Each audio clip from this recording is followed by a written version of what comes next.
आज प्यारे बाबा की 23/1/1973 की बाणी है। टाइटल दिया बाबा ने, संपूर्ण मूर्त बनने के 4 स्तंभ। संपूर्ण मूर्त बनने के 4 स्तंभ। बच्चों के सदा स्नेही और सहयोगी, सर्व शक्तियों में समान बनाने वाले, सर्व सिद्धियों की प्राप्ति कराने वाले और प्रत्यक्ष फल देने वाले बाबा बोले, सभी अपने को संपूर्ण बनाने के पुरुषार्थ में चल रहे हो। बाबा ने क्वेश्चन मार्क किया कि सभी अपने को संपूर्ण बनाने के पुरुषार्थ में चल रहे हो। संपूर्ण मूर्त बनने के लिए मुख्य 4 विशेषताएं धारण करनी है। बाबा ने कहा संपूर्ण मूर्त बनने के लिए 4 मुख्य विशेषताएं धारण करनी है, जिससे सहज ही संपूर्ण मूर्त बन सकते हैं। जैसे औरों को योग की स्थिति में सदा एक रस स्थिति में स्थित होने के लिए 4 मुख्य नियम। बाबा ने कहा बच्चे, जैसे सदा एक रस स्थिति में रहने के लिए 4 मुख्य नियम बाबा ने बताए हैं। स्तंभ के रूप में दिखाते हो ना, वो बताते हो, ऐसे ही सदा संपूर्ण मूर्त बनने के लिए 4 विशेषताएं स्तंभ के रूप में है। वह कौन सी 4 विशेषताएं हैं? तो बाबा ने फर्स्ट पॉइंट दिया है ज्ञान मूर्त, सेकंड है गुण मूर्त, तीसरा है महादानी मूर्त और चौथा है याद मूर्त अर्थात तपस्वी मूर्त। यह चारों ही विशेषताएं अपने में लाने से संपूर्ण स्थिति बना सकते हो। बाबा ने कहा जब ये चारों चीज़ें आपके अंदर होंगी तो आपकी संपूर्ण स्थिति बन जाएगी। पहला नंबर बताया बाबा ने ज्ञान मूर्त, दूसरा बताया गुण मूर्त, तीसरा बताया महादानी और चौथा याद मूर्त अर्थात तपस्वी मूर्त। ये चारों ही विशेषताएं अपने में लाने से संपूर्ण स्थिति बना सकते हो। अब यह देखो कि अपनी मूर्ति में यह चारों ही विशेषताएं प्रत्यक्ष रूप में अनुभव होती हैं। बाबा ने कहा अपने अंदर चेक करो कि ये चारों विशेषताएं हमारे प्रत्यक्ष रूप में अनुभव होती हैं, वह अन्य आत्माओं को भी दिखाई देती है। ज्ञान मूर्त अर्थात सदैव बुद्धि में ज्ञान का सिमरण चलता रहे। बाबा ने कहा ज्ञान की विशेषता बताई कि ज्ञान मूर्त आत्मा, उसकी बुद्धि में ज्ञान का सिमरण चलता रहे, सदैव बाड़ी में ज्ञान के ही बोल वरण करते रहे, हर कर्म द्वारा ज्ञान स्वरूप अर्थात मास्टर नॉलेजफुल और मास्टर सर्वशक्तिवान, इन मुख्य स्वरूपों का साक्षात्कार हो, उसको कहा जाता है ज्ञान मूर्त। इस प्रकार से मनवाड़ी और कर्म द्वारा गुण मूर्त अर्थात महादानी मूर्त अर्थात याद और तपस्वी मूर्त प्रत्यक्ष रूप में दिखाई दे। जैसे लौकिक पढ़ाई में 3 मास व 6 मास 9 मास का इम्तिहान लेते हो ना, जिससे हर एक को अपनी पढ़ाई का मालूम पड़ जाता है, ऐसे ही ईश्वरीय पढ़ाई का अब काफ़ी समय बीत चुका है। इसलिए यह विशेष मास याद की यात्रा में रह अपनी चेकिंग करो। बाबा ने कहा जैसे लौकिक में भी 3 मास 6 मास 9 मास का इम्तहान देते हो, वैसे ही बाबा ने कहा ये ईश्वरीय पढ़ाई का अब काफ़ी समय बीत चुका है, इसलिए यह विशेष मास याद की यात्रा में रह अपनी चेकिंग करने के लिए अर्थात स्वयं अपना शिक्षक बन, साक्षी बन अपना पेपर लो। बाबा ने कहा स्वयं शिक्षक बन जाओ और साक्षी बनकर स्वयं का पेपर लो। तो देखने के लिए दिया है बाबा ने। अब सिर्फ फाइनल पेपर ही रहा हुआ है। बाबा ने कहा जो बीच बीच में पेपर आते वो नहीं, लेकिन अब फाइनल पेपर ही रहा हुआ है। इसलिए अपनी रिजल्ट को देख चेक करो कि इन चारों विशेषताओं में से किस विशेषता में और कितनी परसेंटेज की कमी है। बाबा ने जो 4 विशेषताएं बताई हैं, तो बाबा ने कहा उसमें पहले चेक करो कि जो 4 विशेषताएं हैं उनमें से किस विशेषता में और कितनी परसेंटेज की अभी भी कमी है। क्या फाइनल पेपर में संपूर्ण पास होने के योग सर्व योग्यताएं हैं? बाबा ने कहा अगर फाइनल पेपर आ जाए तो आपके अंदर ये योग्यताएं हैं, तो चेक करो अपने अंदर। ये मास परिणाम देखने का है। बाबा ने कहा ये जो मास है ये अब परिणाम देखने का है। परसेंटेज अगर कम है तो संपूर्ण स्टेज कैसे पा सकोगे, क्वेश्चन मार्क किया बाबा ने। अगर परसेंटेज में अभी भी कमी है तो आपकी संपूर्ण स्टेज नहीं बन सकती। इसलिए अपनी कमी को जानकर उसे भरने का तीव्र पुरुषार्थ करो। पहले चेक करो कि अभी कौन सी कमी रही है। फिर बाबा ने कहा उसे भरने का तीव्र पुरुषार्थ करो। अब यह थोड़ा सा समय फिर भी ड्रामानुसार पुरुषार्थ के लिए मिला हुआ है। बाबा ने कहा अब थोड़ा सा जो समय मिला हुआ है ड्रामानुसार, वो किस लिए मिला है? पुरुषार्थ करने के लिए। लेकिन फाइनल पेपर होने से पहले अपने को संपूर्ण बनाना है। अपना रिजल्ट देखा है बच्चों ने? क्वेश्चन मार्क किया कि फाइनल पेपर के पहले अपने अंदर चेक करो। अपना रिजल्ट देखा है? जैसे इन मास में चारों ओर याद की यात्रा का उमंग और उत्साह रहा है, इसका रिजल्ट क्या समझती हो? क्वेश्चन मार्क किया बाबा ने कि इसका रिजल्ट क्या समझती हो? कितने मार्क्स देगा बाबा? भले हर एक का अपना अपना तो है ही, फिर भी चारों ओर के वातावरण व वायुमंडल व पुरुषार्थ की उमंग और उत्साह के रिजल्ट में कितने मार्क्स कहेंगे? बाबा ने कहा चेक करो।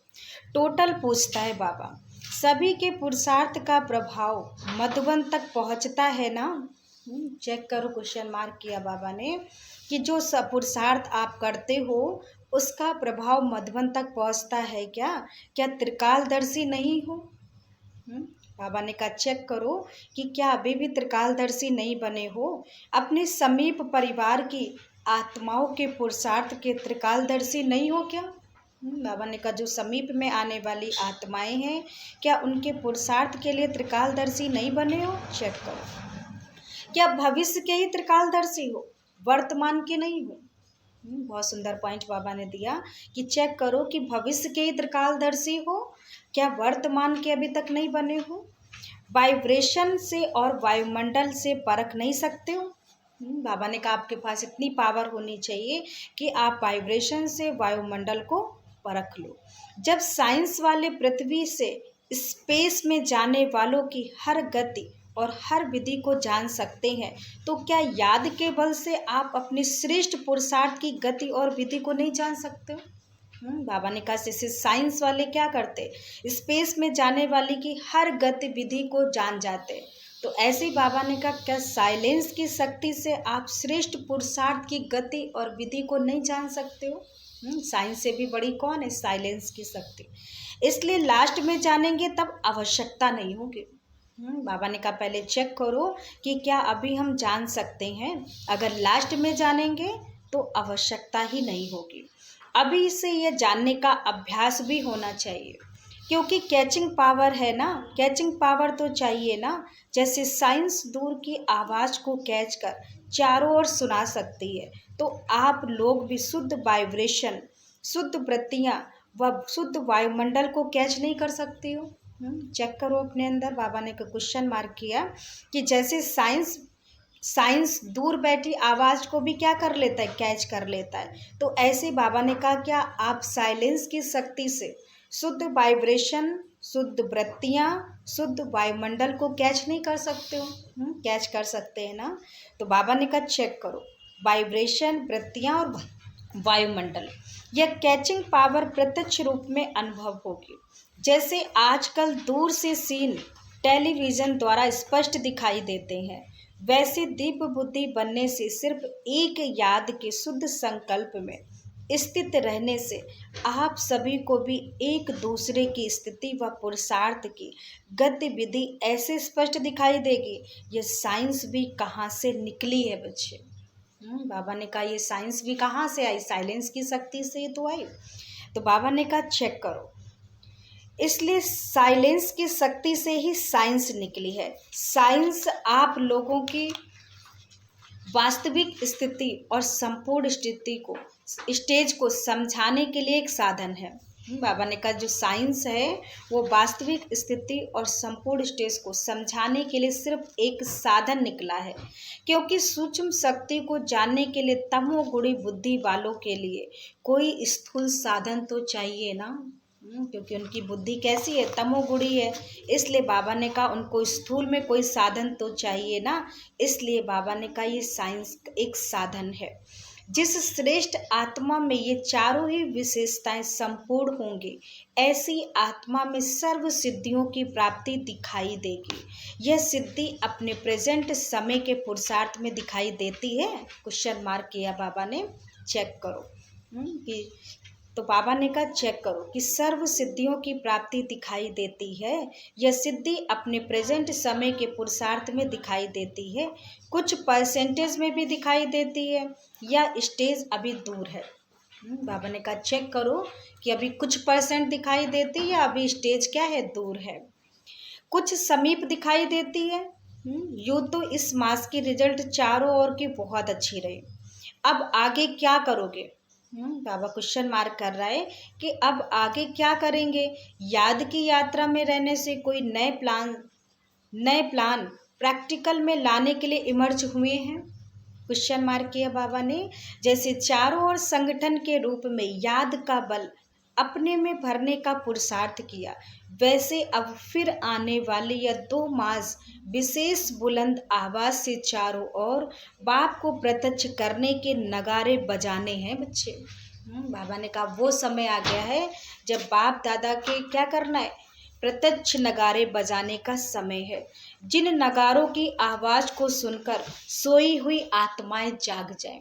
बाबा ने कहा जो अभी भी सोई हुई आत्माएं हैं तो ऐसा नगारा बजाओ बाप दादा के प्रत्यक्षता का कि सोई हुई आत्माएं अब क्या हो जाएं, जाग जाएं। चारों ओर यह आवाज कौन सा है और इस समय कैसा श्रेष्ठ कर्तव्य चल रहा है बच्चे। चेक करो कि हर एक आत्मा अपना श्रेष्ठ भाग अभी बना सकती है। ऐसे ही चारों ओर भिन्न भिन्न युक्तियों से, भिन्न भिन्न प्रोग्राम से बाप की पहचान का नगाड़ा बजाओ। इन 2 मास में सभी को इस विशेष कार्य में अपनी विशेषता दिखानी है। बाबा ने कहा जो 2 मास हैं उनमें सभी अपनी अपनी विशेषताओं को क्या करो, कार्य में लगाकर विशेषता दिखाओ बाबा को। जैसे याद की यात्रा में हर एक ने अपने पुरुषार्थ प्रमाण रेस में आगे बढ़ते रहने का पुरुषार्थ किया है, वैसे अब इस 2 मास के अंदर बाप को प्रत्यक्ष करने के नए नए प्लान प्रैक्टिकल में लाने की रेस करो। बाबा ने पहले कहा कि प्लान बनाओ नए नए, फिर बाबा ने कहा उसे प्रैक्टिकल में लाओ, क्योंकि उसी से बाप दादा की क्या होगी, प्रत्यक्षता होगी। इसलिए बाबा ने कहा नए नए प्लान्स प्रैक्टिकल में लाने की रेस करो, फिर रिजल्ट सुनावेगा बाबा कि वह इस रेस में फर्स्ट है या सेकंड है या थर्ड प्राइज लेने वाले हैं। कौन कौन निमित्त बने हैं? बाबा ने का क्वेश्चन मार्क किया कि चेक करो कि कौन कौन निमित्त बना है। चांस भी बहुत अच्छा है। बाबा सभी बच्चों को क्या दे रहा है, चांस दे रहा है। तो बाबा ने कहा चांस भी बहुत अच्छा है। शिव जयंती का महोत्सव भी इन 2 मास में है ना। क्वेश्चन मार्क किया बाबा ने कि जो शिव जयंती का महोत्सव है ना, वो भी इन 2 मास में है। इसलिए अब रिजल्ट देखेगा बाबा 1 मास के अंदर योग बल की प्राप्ति का क्या अनुभव किया। बाबा ने कहा 1 महीने का टारगेट बनाओ, तो 1 महीने के अंदर अपने योग बल को इतना पावरफुल बनाओ, फिर चेक करो कि बाबा कितनी प्राप्तियां हमें हुई हैं, फिर उन प्राप्तियों का अनुभव करो। तो बाबा पूछ रहा है बच्चों से कि क्या अनुभव किया है। अब योग बल द्वारा आत्माओं को जगाने का कर्तव्य करो, क्योंकि जब आपके अंदर योग का बल होगा तभी आप सोई हुई आत्माओं को जगा सकते हो। तो इसलिए बाबा ने कहा आप चेक करो कि योग बल द्वारा आत्माओं को जगाने का कर्तव्य करो और सबूत दिखाओ बाबा को। बाबा सबूत मांग रहा है बच्चों से कि बच्चे कर्तव्य करो और सबूत दिखाओ। क्या कर्तव्य करना है कि अपने योग बल से जो सोई हुई आत्माएं हैं उनको जगाने का कार्य करना है। जैसे बाप दादा से भी पुरुषार्थ का प्रत्यक्ष फल प्राप्त होता है, वैसे रिटर्न में प्रत्यक्ष फल दिखाओ और सर्वशक्तिवान बाप की पालना का प्रत्यक्ष स्वरूप दिखाओ। साकार रूप द्वारा भी बहुत पालना ली है और अव्यक्त रूप द्वारा भी पालना ली है। अब अन्य आत्माओं की ज्ञान की पालना करके उनको भी बाप के सम्मुख लाओ बच्चे। बाबा ने कहा आपने तो बहुत बाप दादा से पालना ली है, अव्यक्त रूप में भी ली है, तो अब बाबा ने कहा जो पालना आपने बाप दादा से ली है ना, उस पालना का रिटर्न दिखाओ और भी आत्माओं की ज्ञान की पालना करके उनको बाप के सम्मुख लाओ और बाप के समीप लाओ। ड्रामा में अब यह जो समय चल रहा है ना, अथवा सभी का जो ये वर्ष चल रहा है, इसमें बहुत अनोखी बातें देखेंगे बाबा। इसके लिए आरंभ में विशेष याद का बल भरने का चांस मिला है। बाबा ने कहा पहले याद का क्या करो, बल भरो। तो चांस मिला है बच्चों को, बहुत जल्दी नए नए नज़ारे और नई नई बातें सुनेंगे और देखेंगे। बाबा ने कहा आगे आने वाले समय में क्या करोगे, बहुत ही जल्दी नए नए नज़ारे और नई नई बातें सुनेंगे भी और देखेंगे। इसके लिए अव्यक्त स्थिति और अव्यक्त मिलन का विशेष अनुभव करना है, जो किसी भी समय मिलन द्वारा बुद्धि बल से अपने पुरुषार्थ व विश्व सेवा के सर्व कार्य में सफलता मूर्त बन सको। अब अव्यक्त मिलन का अनुभव किया बच्चे। बाबा पूछ रहा है बच्चों से, क्या अव्यक्त मिलन का, बाप दादा से अव्यक्त मिलन का अनुभव किया? जिस समय चाहो या जिस परिस्थिति में चाहो उस समय उस रूप में मिलन मनाने का अनुभव कर सकते हो। पूछ रहा है बाबा कि जैसे जिस समय चाहो, कैसी भी परिस्थिति हो, उस समय बाप दादा से मिलन मनाने का अनुभव कर सकते हो। क्या यह प्रैक्टिस हो गई बच्चों की? जब थोड़ी सी प्रैक्टिस की है तो उसको बढ़ा भी तो सकते हो ना। तरीका तो सभी को आ गया।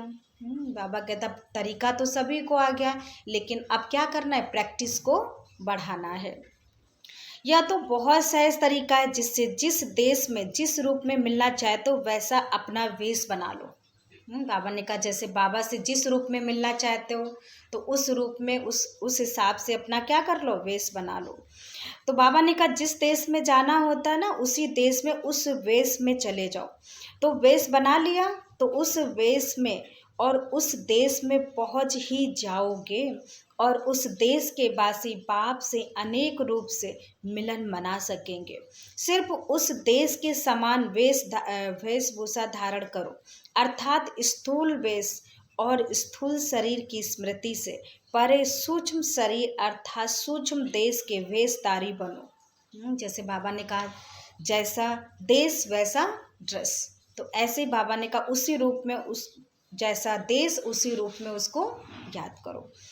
तो ऐसे बाबा ने कहा स्थूल में भी क्या करना है, सूक्ष्म में भी करना है और स्थूल में भी करना है। क्या बहुरूपी तो नहीं हो? पूछ रहा है बाबा कि क्या बहुरूपी नहीं हो? क्या वेश धारण करना नहीं आता बच्चों को? बाबा ने कहा बहुरूपी का काम क्या होता, वेश बदल कर जाना। तो ऐसे ही बाबा ने कहा कि क्या आप बहुरूपी नहीं हो, वेश बदल नहीं सकते? क्या वेश धारण नहीं आता है करना? जैसे आजकल की दुनिया में जैसा कर्तव्य वैसा वेश बदल कर वेश धारण कर लेते हो, वैसे आप भी बहुरूपी हो। बाबा ने आज टाइटल क्या दिया है बहुरूपी का, कि आप भी क्या कर सकते हो, अपना वेश बदल सकते हो। इसलिए बाबा ने कहा वेश धारण नहीं कर सकते हो, अभी अभी साकारी और अभी अभी आकारी, जैसे स्थूल वस्त्र सहज ही बदल सकते हो, तो क्या अपनी बुद्धि द्वारा अपने सूक्ष्म शरीर को धारण नहीं कर सकते हो क्या? बाबा ने कहा जैसे परम धाम जाना है तो परम धाम के हिसाब से आत्मा बिंदी में स्थित हो जाओ, सूक्ष्म वतन में जाना है तो फरिश्ते स्वरूप में आ जाओ, और स्थूल वतन में रहना है तो बाबा ने कहा स्थूल शरीर धारण कर लो। तो बाबा ने कहा क्या बुद्धि द्वारा अपने सूक्ष्म शरीर को धारण नहीं कर सकते हो क्या? सिर्फ बहुरूपी बन जाओ। बाबा पूछ रहा है कि बच्चे क्या आपको सूक्ष्म शरीर धारण करना नहीं आता है? कर तो सकते हो ना, सिर्फ बहुरूपी बन जाओ तो सर्व स्वरूपों को सुखों का अनुभव कर सकोगे। बाबा ने कहा जब बहुरूपी बन जाओगे तो सर्व सुखों का अनुभव कर सकोगे। बहुत सहज है ना, अपना ही तो स्वरूप है, कोई नकली रूप किसी दूसरे का थोड़ी धारण करते हो। बहुत सुंदर पॉइंट दिया बाबा ने कि है तो अपना ही स्वरूप, किसी दूसरे का रूप तो नहीं धारण करते हो। तो इसलिए बाबा ने कहा कोई नकली रूप थोड़ी ना किसी दूसरे का थोड़ी धारण करते हो। दूसरे के वस्त्र ऊपर नीचे हो भी सकते हैं, फिट हो या ना हो, लेकिन अपने वस्त्र तो सहज ही धारण कर सकते हो। बाबा ने कहा तुम्हें किसी दूसरे के वस्त्र धारण नहीं करने, अपने ही वेशभूषे को क्या करना है, धारण करना है। तो बाबा ने कहा सहज ही धारण कर सकते हो ना, तो या अपना ही तो रूप है ना, सहज है या मुश्किल है? बाबा क्वेश्चन मार्क कर रहा है कि जब अपना ही रूप है तो सहज है या फिर मुश्किल लगता है धारण करने में। ड्रामा अनुसार यह विशेष अभ्यास भी कोई रहस्य से नूंदा हुआ है। कौन सा रहस्य भरा हुआ टच होता है? तो जो भी सभी बोल रहे हो सभी यथार्थ है, क्योंकि अब यथार्थ स्थिति में स्थित होना व्यर्थ स्थिति तो नहीं है। बाबा ने कहा व्यर्थ स्थिति में स्थित नहीं होना है, लेकिन अब कौन सी स्थिति में स्थित होना है? समर्थ स्थिति में। समर्थ शक्ति स्वरूप की स्थिति है ना। अब ड्रामा की रील जल्दी जल्दी परिवर्तन होना है। बाबा कह रहा है बच्चे, अब ड्रामा की जो रील है ना बहुत जल्दी जल्दी परिवर्तित होनी है। जो अब वर्तमान समय चल रहा है, ये सभी बातें परिवर्तन होनी है। बाबा ने कहा जो समय चल रहा है उस समय को देखते हुए क्या हो रहा है, सभी परिस्थिति सभी बातें क्या होने वाली हैं, परिवर्तन होने वाली। व्यक्त द्वारा अव्यक्त मिलन। बाबा ने कहा जैसे व्यक्त द्वारा क्या करते थे, अव्यक्त मिलन, ये सभी तीव्र परिवर्तन होने हैं। इस कारण अव्यक्त मिलन का विशेष अनुभव विशेष रूप से कराया और आगे भी अव्यक्त स्थिति द्वारा अव्यक्त मिलन के विचित्र अनुभव भी बहुत करेंगे। इस वर्ष को अव्यक्त मिलन द्वारा विशेष शक्तियों की प्राप्ति का वरदान मिला हुआ है। इसलिए ऐसे नहीं समझना कि यह मास समाप्त हुआ, लेकिन इसी अभ्यास को और इसी अनुभव को जो लगातार आगे आगे बढ़ाते रहेंगे, उनको बहुत नए नए अनुभव होते रहेंगे। समझा? क्या करना है? तो बाबा ने कहा वर्ष समाप्त होने वाला है, तो इसी अभ्यास को इसी अनुभव को जो लगातार आगे आगे बढ़ाते रहेंगे, उनको बहुत नए नए अनुभव भी होते रहेंगे। समझा?